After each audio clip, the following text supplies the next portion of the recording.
नमस्कार साथियों, आपका फिर से स्वागत है साक्षी किच्ची के साथ। और इस बार मेरी बात माँ का आंचल संस्था के कार्यकर्ता होने के नाते मैं कुछ अपनी बात रखना चाहती हूँ और बस इसीलिए मैंने ये वीडियो बनाया है। सबसे पहले तो आप सभी का बहुत बहुत धन्यवाद कि आप पेशेंसली मेरी बात सुन रहे हैं। और जो एक मेरा जुनून है ना कि मुझे कुछ तो करना है इस समाज के लिए, औरतों के लिए, और एजुकेशन का जो महत्व है वो सबको समझाना है। बहुत सोचा, कुछ करती रहती हूँ जैसा कि आप मेरे से जुड़े हुए हैं। फिर मैंने सोचा था कि हम जिस देश में रहते हैं, भारत देश में, हमारे यहाँ पे संस्कृति, हमारी वेशभूषा, हमारे रीति रिवाज, यही सब चीज़ें हैं जिनसे हम एक दूसरे से कनेक्शन में रहते हैं। माँ का आंचल संस्था जो कि एक रजिस्टर्ड संस्था है, उसका कार्यकर्ता होने के नाते मेरा लक्ष्य किसी भी काम के प्रति अपना फ़ायदा या नुकसान देखना नहीं होता।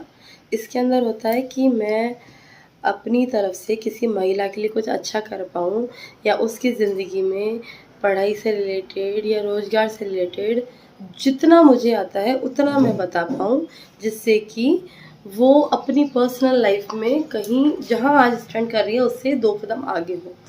सबको आगे बढ़ना है, ऑफ कोर्स मुझे भी बढ़ना है, लेकिन मैं पर्सनल फ़ायदा नहीं देखना चाहती क्योंकि मैं फाइनेंशियली स्टेबल हूँ, मैं संतुष्ट हूँ।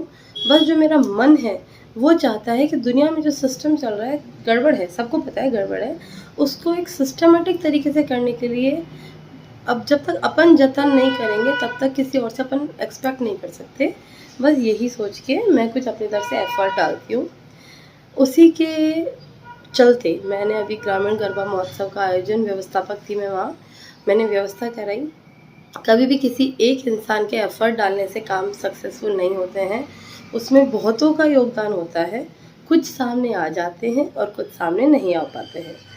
तो जो मैं काम करी हूँ अभी ग्रामीण गरबा महोत्सव, वो माँ के आंचल संस्था की तरफ से था। सबसे पहले तो संस्था के अध्यक्ष जी रूप कंवर जी, वैसे कि वो मेरी मम्मी है, मगर किसी बड़े लेवल पे काम करने के लिए बहुत सोचना पड़ता है। ऐसे कोई अपनी बेटी हो चाहे बेटा हो चाहे कोई और हो, हाँ नहीं बढ़ते हैं, उसके लिए पहले मनाना पड़ता है।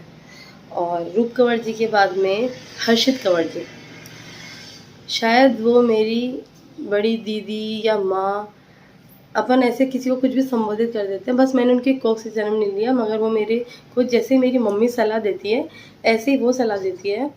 She is the only one जिसने मुझे हर मेरी बात में मुझे मोटिवेट किया, सपोर्ट किया कि यस तू सही कर रही है, तू कर सकती है। थैंक यू सो मच उनका।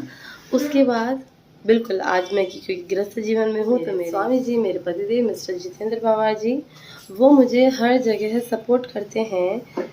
लेकिन ऐसा नहीं है कि बस मैंने कुछ कह दिया और उन्होंने मेरी बात मान ली, बिल्कुल ऐसा नहीं है।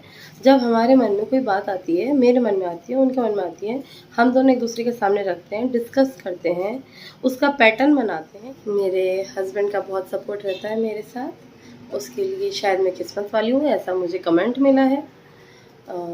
इसके बाद मेरे हस्बैंड जी के साथ साथ हमारे गांव के जो वातावरण को समझने में, लोगों की मेंटलिटी क्या है, काम किस तरीके से करना चाहिए, इन सब चीज़ों के लिए मैंने जो सजेशन मांगे थे वो हमारे सुमेर भैया और चंदा भाभी जी जो आंगनवाड़ी में कार्यकर्ता हैं, बिल्कुल उनके सपोर्ट के बिना मैं बिल्कुल अपनी बात नहीं रख सकती थी कि मुझे कैसे एक प्लान बनाना होगा, कैसे वहाँ कार्य को एग्जीक्यूट करना होगा। और सबसे लीस्ट एंड लास्ट काम आता है कम्युनिकेशन, क्योंकि मैं गांव में किसी को नहीं जानती हूँ, मुझे जानने के लिए डोर टू डोर जाना था, उसके लिए एफर्ट लगाने थे। ये काम मैं अकेले तो नहीं कर सकती थी, इसके लिए मुझे सबसे बड़ी हेल्प करी है ऐश्वर्या पवार, मीनू कंवर जी जो मेरी बुआ सा भी लगते हैं, और उसके बाद रिसाणी काकी। इन तीनों ने मुझे ऐसे ऐसे शख्स से मिलवाया या ऐसी ऐसी जगह बताई कि वहाँ जाओ, वो लोग आपकी बात सुनेंगे, आप उनके सामने एक बात रखिए। और मुझे लगता है बहुतों के सामने हमने बातें रखी, किसी ने मानी, किसी ने नहीं मानी, किसी ने सजेशन भी दिए।